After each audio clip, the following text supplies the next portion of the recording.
So moving on actually to marketing, what do you find is the biggest obstacle you're facing in terms of getting yourself out there? And how have you been able to overcome that? Yeah. Everyone asks me for a website, and I am not a website developer. So that's, I think, what been like my biggest hurdle. I've had a lot of people offer to help me build out a website, which I'm working on right now, which is great. But a majority of my business is from like personal connections or mutual connections and talking with people. It's not from being discovered online. Maybe 20 to 30% of the interactions I have for my business are coming from people finding me online. A majority of them are people have recommended me to their friends, or someone that I personally know has said, hey, she started up this business. If you're looking for something, go. Or they personally know me and they're like, I'm doing something and I want to use you because I want to give you business because you're my friend.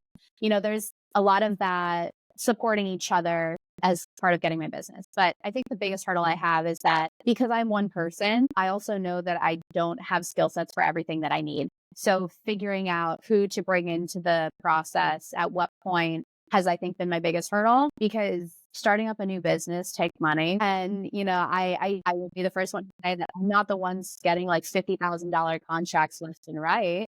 There are event planners that sometimes will only take clients if it's a certain dollar amount. I'm thinking to myself, I'm not at that caliber yet, but I mean, Soon. eventually, yeah, I'd like to get there for sure. But I'm starting small. Like, it's just me. I don't have a team. This isn't something that I have employees for yet. So I have to figure out the best way to accomplish everything I want to do, in what way. And I don't have all that knowledge. So I think the biggest hurdle is learning. Not that I don't like learning, but that I don't know everything. And I admit that, which is great. But it's because I don't know everything. It's a constant like, okay, so I need to do this, which then tells me I need to do XYZ. But before I do XYZ, I have to get to ABC. And then I have to, bounce around and manage multiple things at the same time, which is a skill set in itself. Yeah, I definitely can relate to that a lot.